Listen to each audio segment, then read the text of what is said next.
जब फ़िरौन ने हज़रत मूसा अलैहिस्सलाम को शहीद करने का हुक्म जारी किया और फ़िरौन के सिपाही हज़रत मूसा की तलाश में निकल पड़े तो ये खबर सुनकर एक शख्स जो हज़रत मूसा का खैर ख्वाह था वो दौड़ता हुआ हज़रत मूसा के पास आया और अर्ज़ किया कि ए मूसा, बेशक फ़िरौन के दरबार वाले आपके बारे में मशवरा कर रहे हैं कि आपको शहीद कर दें, लिहाजा आप जल्द अज जल्द इस शहर से निकल जाइए। इस पर मजबूरन हज़रत मूसा ने मिस्र से हिजरत करने का इरादा फरमाया और यहाँ से मिस्र की सरहदों को पार करते हुए मदाइन जाने का फैसला किया।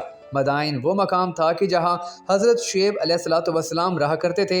मदाइन दरअसल एक सहराई बस्ती थी जो हज़रत इब्राहीम अलैहिस्सलाम के साहबजादे की निस्बत से आबाद हुई। ये बस्ती फ़िरौन की सल्तनत की हदूद से बाहर थी। जब हज़रत मूसा अलैहिस्सलाम मिस्र से रवाना हुए तो ना आपके पास अच्छी सवारी थी और ना ही कोई हमरा था। रास्ते में दरख्तों के पत्तों और ज़मीन के सब्ज़े के सिवा खुराक की कोई चीज़ नहीं मिलती थी। मूसा अलैहिस्सलाम कई रोज़ तक तन्हा चलते रहे। ये वो रास्ता था जो ना कभी आपने देखा था और ना इससे पहले तय किया था। मूसा अलैहिस्सलाम मुसलसल 8 दिन तक यूं ही चलते रहे, यहाँ तक कि आपके पाँव में छाले पड़ गए। इस सख्त और मुश्किल सफ़र के दौरान अल्लाह ने फरिश्तों के ज़रिए हज़रत मूसा की मदद की। वहाँ पहुँचकर हज़रत मूसा शहर के किनारे पर मौजूद एक कुएं पर तशरीफ़ लाए। वहाँ आपने लोगों को एक गिरोह को देखा कि वो अपने जानवरों को पानी पिला रहे हैं और इन लोगों से अलहदा दूसरी तरफ 2 औरतें भी हैं जिन्होंने अपने जानवरों को इस इंतज़ार में रोक रखा है कि लोग पानी पिलाकर जाएं और कुआं खाली हो तो वो पानी पिला लें। मूसा अलैहिस्सलाम को उन बाइफ़्फ़त ख़वातीन की हालत पर रहम आया कि जो एक किनारे पर खड़ी थीं।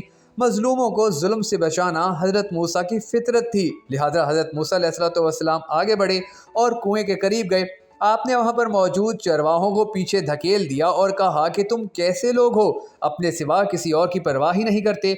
उन चरवाहों ने हज़रत मूसा अलैहिस्सलाम को गौर से देखा तो डर गए। उन्होंने डॉल हज़रत मूसा को देते हुए कहा कि लीजिए जनाब, आप पानी खींच सकते हैं तो खींच लीजिए। मूसा अलैहिस्सलाम ने उस डोल को अकेले ही खींचकर कुएं से पानी निकाला कि जिसे 8 या 10 लोग मिलकर खींचा करते थे। जब वो दोनों ख़वातीन कुएं के पानी का इस्तेमाल कर चुकी तो वो अपने घर वापस चली गईं। दरअसल वो दोनों ख़वातीन हज़रत शुएब की बेटियां थीं। उन्होंने घर जाकर सारा किस्सा अपने वालिद को सुनाया तो उन्होंने फ़ौरन हज़रत मूसा को अपने घर बुलवा लिया। हज़रत मूसा को देखकर शुएब अलैहिस्सलाम ने आपका इस्तकबाल किया और अपनी बेटियों को खाना हाजिर करने को कहा। फिर हज़रत मूसा ने उनके साथ खाना तनावल फरमाया। हज़रत शुएब ने हज़रत मूसा से फरमाया कि आपको फ़िरौन से डरने की ज़रूरत नहीं है, अब आप ज़ालिमों से निजात पा चुके हैं। उन्होंने हज़रत मूसा को एक पेशकश की कि आप मेरी एक साहबजादी से निकाह कर लें। उन्होंने कहा कि इस निकाह का महर ये होगा कि आपको 8 साल तक मेरी मुलाजमत करनी होगी। लिहाजा हज़रत मूसा इस पेशकश पर रजामंद हो गए और इसके बाद उनका निकाह अंजाम पा गया। हज़रत मूसा ने 7 साल के बजाय पूरे 10 साल की मयाद पूरी फरमाई और मुसलसल उनकी खिदमत करते हुए ज़िंदगी गुजारी। अल्लाह तबारक व तआला हम सब को भी हज़रत मूसा जैसा वादे का पक्का बनाए। अगर आप इस दुआ में शामिल होना चाहें तो कमेंट सेक्शन में आमीन ज़रूर लिख दीजिएगा।